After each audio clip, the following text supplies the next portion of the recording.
जल्द धमकी केस में इमरान खान के वारंट गिरफ्तारी, बनीगाला के अतराफ पुलिस तैनात, खिलाड़ियों की बड़ी तादाद भी जमा, सूरत हाल कशीदा।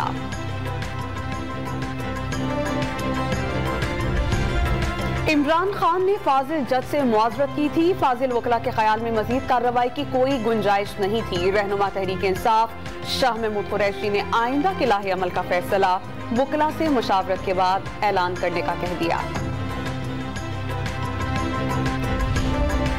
पीटीएम की हुकूमत आई नहीं लाई गई, इनका इत्तेहाद नजरिए की बुनियाद पर नहीं, मुफादात की वजह से है। अमीर जमात इस्लामी सिराजुल हक का लाहौर में यूथ लीडरशिप कन्वेंशन से खिताब, ट्रांसजेंडर बिल को बैरूनी साजिश का एजेंडा करार दे दिया।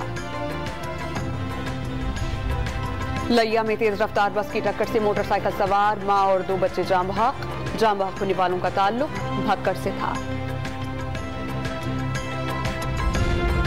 और इस्लामाबाद में रात गई बारिश से मौसम खुशगवार, महकमा मौसमियात के मुताबिक दारुल हुकूमत में आज रात और कल गरज चमक के साथ मजीद बारिश का इम्कान।